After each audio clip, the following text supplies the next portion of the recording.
Okay, so let's talk a little bit about this reaction that's got this funky name here. This W is actually pronounced like a V. The Wittig reaction, this guy was German and that's what they do over there. So the Wittig reaction, the nucleophilic addition, so addition of a nucleophile, at a carbonyl carbon, the nucleophile being something that you definitely have not seen before, which is a phosphorus ylide, and we'll talk more about what an ylide is here in just a minute. So, as I said, this is a way to make alkenes, and it's particularly important because it's one of the few reactions where you get to form new carbon-carbon bonds. There aren't that many reactions that allow you to do this. The Grignard reaction was one that we've seen previously. And so that's why reactions like that and this are particularly important, because they allow you to extend the size of a molecule by adding carbon-carbon bonds. In this case, you form a new carbon-carbon double bond.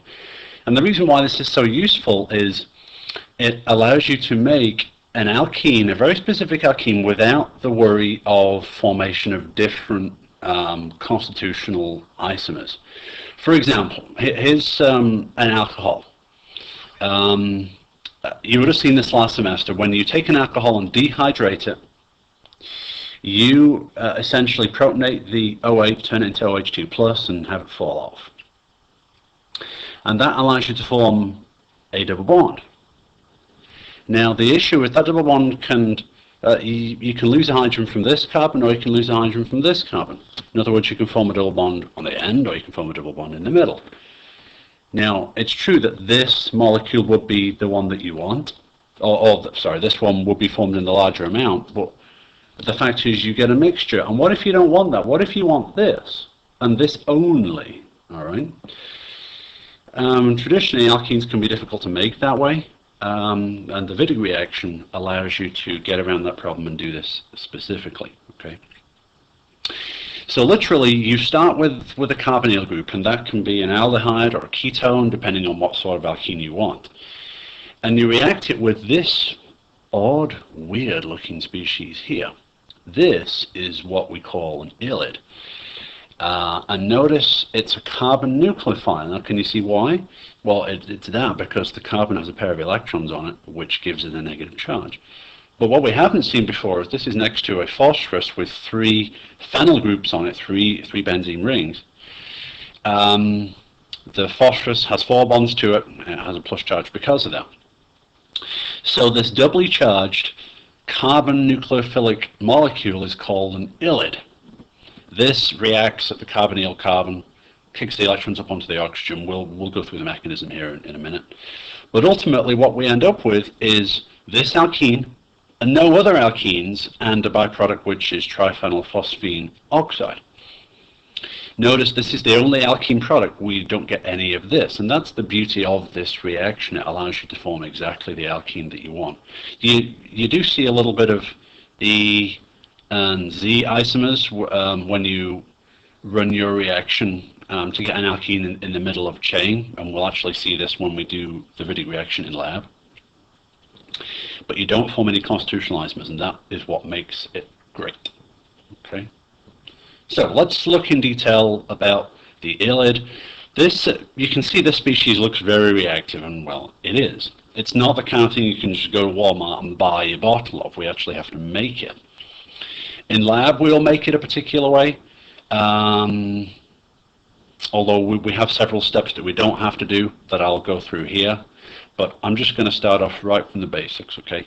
Every ylide always starts off from the same thing, and it's a alkyl halide. Notice how many carbons the ylide contains here. It contains 1, all right? And I should specify something else before we move on. Look at the number of carbons that were in our aldehyde. We have 4. 1 carbon from the ylide for a total of 5 carbons in our alkene product. So we've added a carbon and we've formed a double bond. Okay, so that's important.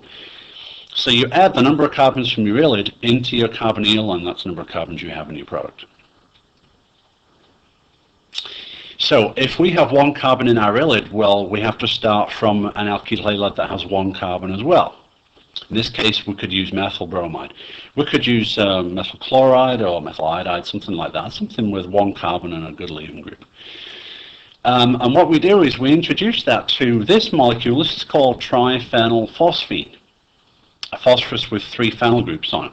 This is a nucleophile. It's got a pair of electrons on it. And what this can do is these electrons can just go ahead and attack that carbon as you would, as you've seen last semester when we looked at SN1 and SN2 reactions, and kick out the leaving group. Now, I could ask you what mechanism this is, but I've got it drawn above the arrow, so it's kind of redundant. You can see that this is an SN2 mechanism, primary alkyl halide, and a good nucleophile. What this means is, this is particularly important. This reaction only works when you have primary alkyl halides. This doesn't work too well for secondary alkyl halides, and this has relevance for when we talk about synthesis involving the Wittig reaction. But for right now, let's just realize this is an SN2 reaction, and it forms this guy. The phosphorus adds a bond to itself, giving itself 4 bonds and a plus charge, and we've added on the methyl group and we've kicked out the bromine in the process, giving us this doubly charged species. This is actually a phosphonium salt, and this is the point we start from in our Wittig lab. So we don't do this first step, but I wanted you to see the theory here.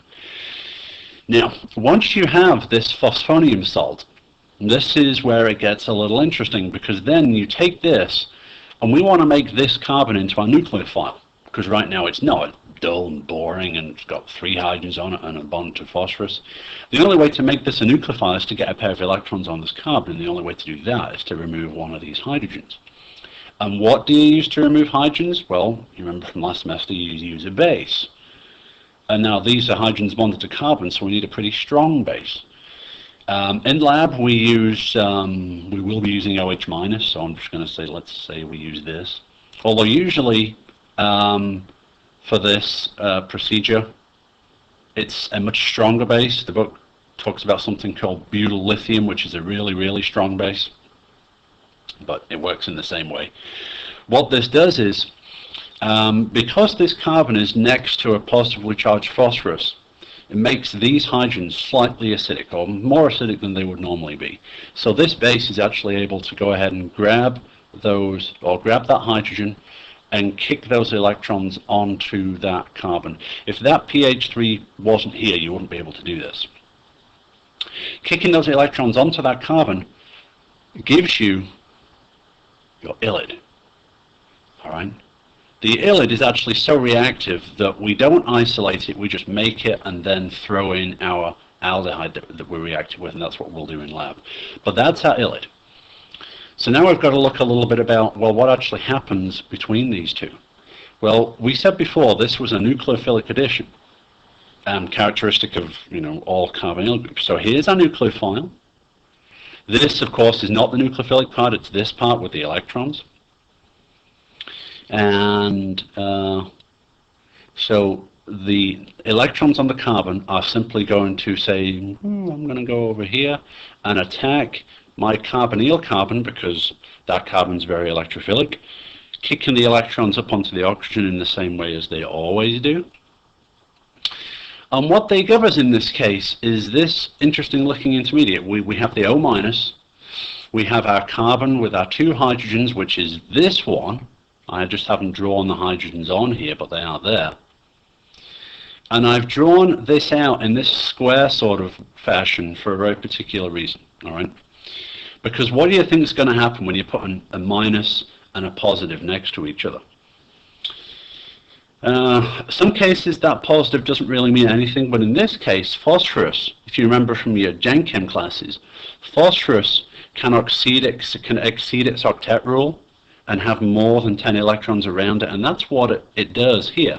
The O minus from the oxygen says, I want one more bond, so I'm going to go ahead and attack here, giving us this intermediate.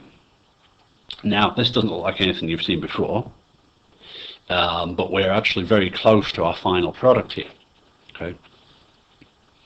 Let me just go back a slide so you can see our final product looks like this. This is our final alkene product. Okay, so let me go back. Go back to here. And literally all that happens is, this is a four-membered ring here with two heteroatoms in it. It's really not very stable, and it actually collapses really very quickly after it's made. So this intermediate really doesn't last very long. And what we're looking for is for these electrons somehow for us to get a double bond between these two carbons and somehow break all this apart. Literally what happens is, if we know that this is the product we want to form, because it is, and if we just go back a couple of slides again, we'll see that we also form this as our other product. So let me draw that out. We form that, and we form this, O, P, PH3. This is the triphenyl phosphine oxide I was telling you about before. So how are we going to go from here to here, break these two bits apart and form these two double bonds? Which two bonds in the ring here are the ones that break? Well, I know I want to form a double bond here, and if I ask myself, well, what must happen to this carbon-oxygen bond? Because it's not present in the product, well, that must break. And so if that breaks and I want this bond to form a double bond, something like that must happen. And on the other hand, what if I want this double bond to form, which is not here originally? Is my carbon-phosphorus bond present in the product? Of course, the answer is no. So to get my electrons to form this bond, they just come from here. Now, I could also say these electrons go down here and these electrons go up here. It doesn't really matter. What I get, though, is the fact that I've formed my alkene and my triphenyl phosphine oxide. The most important thing, though, is the alkene product. All right. And if you look overall, what this means is I started with a carbonyl compound with 4 carbons, and on that first carbon was doubly bonded to an oxygen. And in the product, really all I've done is exchange out the oxygen for a carbon. In a lot of cases, though, you can have an ylide where you have a carbon, another carbon, another carbon, another carbon, and so on. I just happen to have 1 carbon in this ylide, but you certainly can have more. So really all you're doing is taking that carbonyl oxygen and replacing it with a carbon. And that's what the ylide reaction is. And there is no way you can get your double bond anywhere else in the molecule, and that's the beauty of this reaction. Okay, so let's move on to one last thing. This is an application of that reaction. And so one thing I could ask you is, can you tell me how you would use the Wittig reaction to make this molecule? Well, we know the Wittig reaction is one that involves formation of a double bond, which of course is this one. So we have to ask ourselves, well, if this is my double bond, then that means part of my product came from the carbonyl group, and part of my product came from the ylide. Which is which? And the key here is to remember what we talked about right here. We said that in forming the ylide, we have to start from a primary alkyl halide, and that's what's important. So what we do is, and this is always the same, you can just say, okay, here is my alkene, and I'm going to imagine, I'm just going to break that in 2. All right, and I'm going to draw out what I get. I have my 6-membered ring that I know has got to have a bond to something, and that's going to be bonded to this carbon. In fact, let me just erase that. That could be a little bit clearer. Sorry, my hexagon drawing skills are not quite on the level of MC Escher here. Okay, let me draw out the cyclohexane ring again. All right. Okay, there's my cyclohexane ring, just as crappy as last time. I know that this carbon is the one that is of interest, because it's the one where the double bond was attached. And then if I draw out my other part of the molecule, that's these 2 carbons, I know that this carbon is the one that was also part of the double bond. So then all you do once you've broken it up is say, well, which one of those is primary? And then usually it's pretty clear to see. Clearly this one's primary, this one's not. If this is the primary one, this is where the ylide came from. And if this is the secondary one, then this is where the, if it wasn't the ylide, then that must have been the the carbonyl group. So therefore what that means is, if the cyclohexane ring is where my carbonyl group came from, it must have looked like this. And if this is the molecule where the ylide came from, well, I have my two carbons. This is the one, this is the carbon that's the ylide carbon with the negative charge and the two electrons. So what must be right next door to that in my ylide? It must be the triphenylphosphine.